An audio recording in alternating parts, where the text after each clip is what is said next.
And there's one example that really just blows my mind, honestly, and it's Aisha radiallahu anha.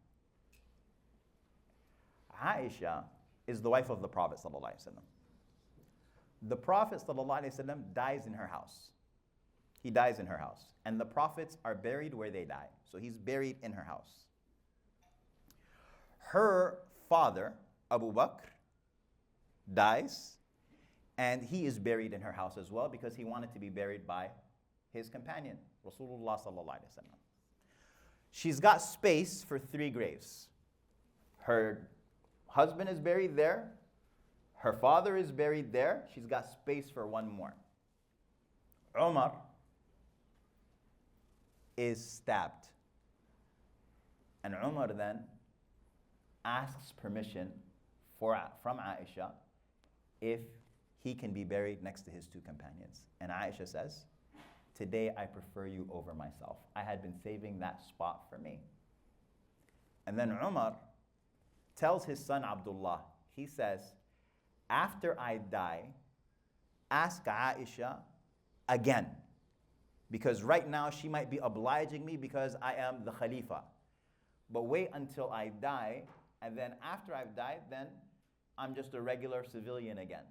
And so make sure that you ask her again." And they do, and Aisha radiallahu anha allows for Umar to be buried in that space. Now, could you imagine the weight of that decision on her? That's her husband and that's her father. And she even said that she never used to wear hijab in her own house because it was her father and her husband. But after Umar was buried there, just out of modesty and shyness from Umar, she would wear hijab in her house. Now, if she had refused, she would have had the right. It's her house, it's her space.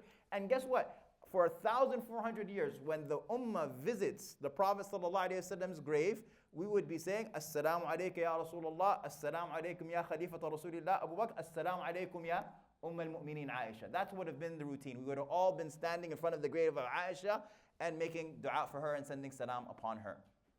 She gave all of that up for Umar radiallahu anhu. Now you don't even know where the grave of Aisha is. You know she's buried in al-Baqi'. That's about it. Like, imagine the conquering of the ego and the self, what she offers to Umar ibn Khattab radiallahu anhu in that moment. Right? That's the way that the Sahaba radiallahu anhum were, and they were an amazing generation. And so